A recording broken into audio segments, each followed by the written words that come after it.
যারা আজকের আমাদের এই মনোহরপুর বাজারে এক হাতে বাজারে এসছেন, ক্রেতা বিক্রেতা সহ স্থায়ী অস্থায়ী দোকানদার বন্ধুগণ, পথচলতি মানুষজন এবং আমার মায়েরা বোনেরা, আমার অভিভাবক ভাইয়েরা বন্ধুরা, যারাই যেখানে দাঁড়িয়ে আমাদের কথা শুনছেন, আপনাদের সবাইকেই বামফ্রন্ট এবং আইএসএফ এর পক্ষ থেকে সংগ্রামী অভিনন্দন, ধন্যবাদ, লাল সালাম এবং কৃতজ্ঞতা জানাচ্ছি। ইতিমধ্যেই আপনারা জানেন যে আমাদের রাজ্যে বিধানসভা নির্বাচনের নির্ঘণ্ট ঘোষণা হয়েছে। ইতিমধ্যে প্রথম দফার নির্বাচনে আমাদের এই মহিষাদল বিধানসভা কেন্দ্রের নির্বাচন অনুষ্ঠিত হবে আগামী 23 এপ্রিল। আর সেই নির্বাচনে আমরা বাম এবং আইএসএফ জোটবদ্ধভাবে তৃণমূল বিজেপির বিরুদ্ধে সমস্ত ধর্মনিরপেক্ষ গণতান্ত্রিক শক্তিকে ঐক্যবদ্ধ করবার মধ্যে দিয়ে এই নির্বাচনে নেমেছি। আমরা মহিষাদলবাসীর কাছে, এই বিধানসভা এলাকার মানুষের কাছে এই আবেদন জানাতে চাইছি যে আজকে আপনারা গোটা মহিষাদল এলাকার দিকে তাকিয়ে দেখুন। তৃণমূল বিজেপির প্রার্থী আর আমাদের বামপন্থীদের প্রার্থী গোটা রাজ্যের সঙ্গে সর্বত্র আপনারা তুলনা করে দেখবেন। আমরা বলছি মহিষাদলের মূল লড়াইটা হচ্ছে লুটে খাওয়াদের বিরুদ্ধে খেটে খাওয়া মানুষের লড়াই। এই মহিষাদল বিধানসভা এলাকায় যারা প্রার্থী হয়েছে, একজন কন্ট্রাক্টর হিসেবে লুটে খাচ্ছেন শ্রমিকদেরকে, আর একজন সরকারি প্রতিনিধি হিসেবে লুটে খাচ্ছেন সাধারণ মানুষদেরকে। তাই আমরা এই লুটে খাওয়াদের বিরুদ্ধে খেটে খাওয়া মানুষকে ঐক্যবদ্ধ করবার জন্য আমরা এই নির্বাচনের লড়াইতে সামিল হয়েছি। আজকে গোটা হলদিয়া শিল্পনগরীর দিকে তাকিয়ে দেখুন।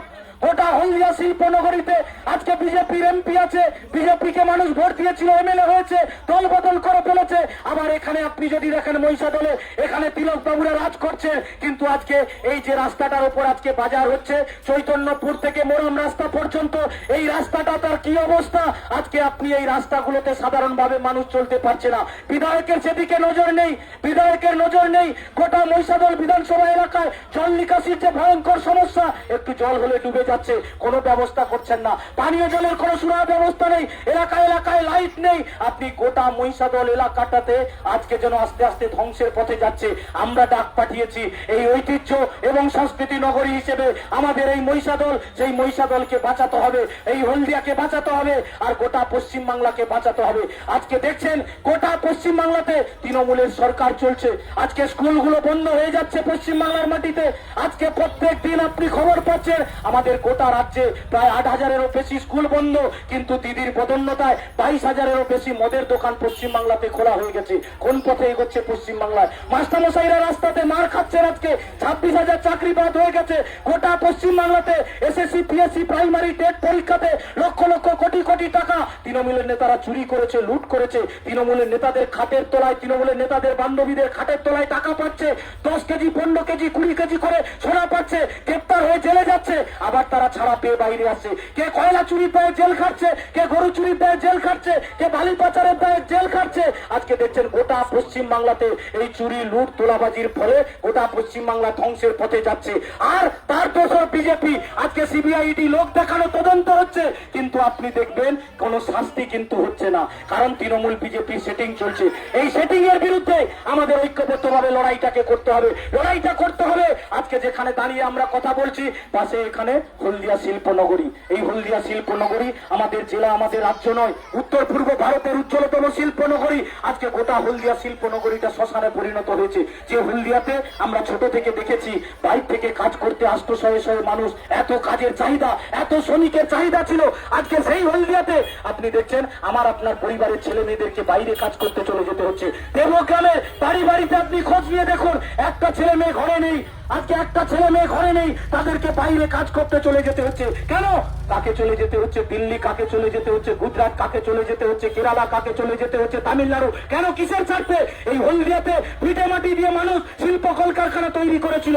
আজকে তৃণমূলের জামানায়, বিজেপির জামানায় নতুন করে শিল্প তো দূরের ব্যাপার, বামফ্রন্ট সরকারের জামানায় গ্যাস রিফাইনারির জন্য জমি অধিগ্রহণ করে, যে জায়গা অধিগ্রহণ করে ইট পুঁতেছিল, পাঁচিল দিয়েছিল, আজকে সেই ইটটাকেও খুলে নিয়ে পালিয়ে যাচ্ছে। গোটা হলদিয়াটা ধ্বংসস্তূপে পরিণত হয়েছে। রোহিত ফরটেক বন্ধ, মডার্ন কঙ্কাস বন্ধ, কারখানা ছিল রেণুকা সুগার বন্ধ হয়ে গিয়ে সেখানে আপনি গিয়ে দেখবেন গোদাম তৈরি হয়ে গেছে। কোথায় যাবে হলদিয়ার ছেলে মেয়েরা? তাই হলদিয়াকে বাঁচাতে, হলদিয়ার বেকার যুবকদের ভবিষ্যৎটাকে সুনিশ্চিত করতে আসুন গোটা পশ্চিম বাংলাতে আজকে মা বোনেদের নিরাপত্তা সুনিশ্চিত করতে হবে। মনোহরপুরের মানুষের কাছে আমি আবেদন জানাতে চাই, আমার শেষ কথা, সম্প্রীতির এই এলাকা আজকে তৃণমূল বিজেপি মিলে মানুষে মানুষে ভেদাভেদ তৈরি করে দিতে চাইছে, আমার আপনার মধ্যে দূরত্ব তৈরি করে দিতে চাইছে। আজকে যখন মানুষের বিপদ, খাদ্য, বস্ত্র, বাসস্থান, স্বাস্থ্য, শিক্ষা, কর্মসংস্থান, তখন ওরা আপনার কাছে হাজির করে দিচ্ছে ও হিন্দু ও মুসলমান মানুষের মধ্যে ভাগ করে দিতে চাইছে। আমরা আবেদন জানাই, কারখানা যদি না হয় হিন্দু বাড়ির ছেলেটাও কাজ পাবে না, মুসলিম বাড়ির ছেলেটাও কাজ পাবে না। রাস্তাটা খারাপ হয়ে গেছে, আপনিও গেলে অসুবিধায় পড়বেন, আমিও গেলে অসুবিধায় পড়বো। তাই উন্নয়নের জন্য যারা ধর্মের বর্ণের নামে ভাগ করতে চাইছে, আমরা বলি এই ভাগের বিরুদ্ধে আসুন। যারা ধর্মের নামে ভাগ করতে চাইছে, আমরা আপনাদের কাছে আবেদন জানাতে চাই, ওরা ধর্মের জন্য লড়াই করছে, আমরা কর্মের দাবিতে লড়াই করছি। ওরা দীক্ষার জন্য লড়াই করছে, আমরা আমার আপনার পরিবারের ছেলে মেয়েদের শিক্ষার জন্য লড়াই করতে চাইছি।